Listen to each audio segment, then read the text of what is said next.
Karoline, how's the president's call with Putin? Sure.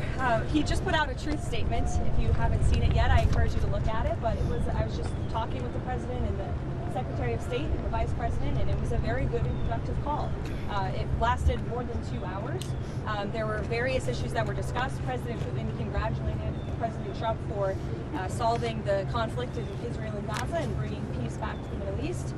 He also thanked the First Lady for her efforts to bring back children and save children in this brutal conflict.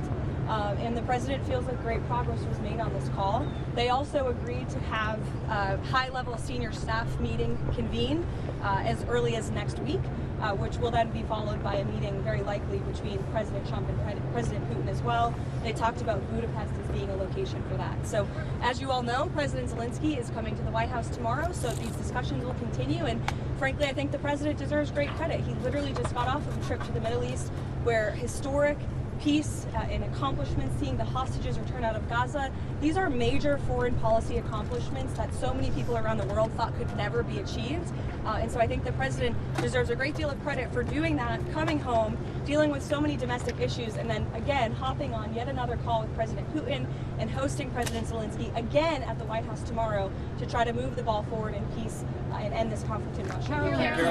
Karoline. Thank you. After their meeting in Alaska, the president was optimistic that he could get Zelensky and Putin together in a room. Does he still believe that he can get the two leaders together sometime soon? I think he thinks it's possible, and he would, of course, love to see that happen. But right now, there were discussions and plans are now being made for the Russian side and our folks, led by Secretary of State Marco Rubio, to meet, and then for President Putin and President Trump to perhaps meet again. But I don't think the president has closed the door on that at all. And when is he going to meet Putin? You said in Hungary, possibly when? Well, this call literally just happened, so we will provide you with more details as soon as we can, I promise. On that call, did Vladimir Putin commit to sitting down with President Trump and President Zelensky?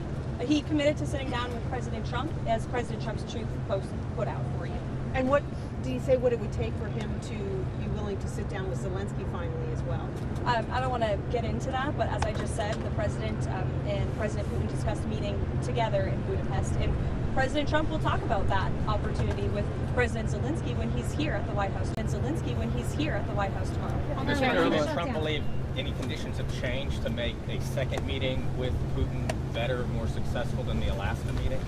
I think the president is always willing to take a chance at diplomacy, and this war, he has always said, is going to have to end at the negotiating table, and so he never gives up, and he's willing to pursue it, and that's what you're hearing from the president. Karoline,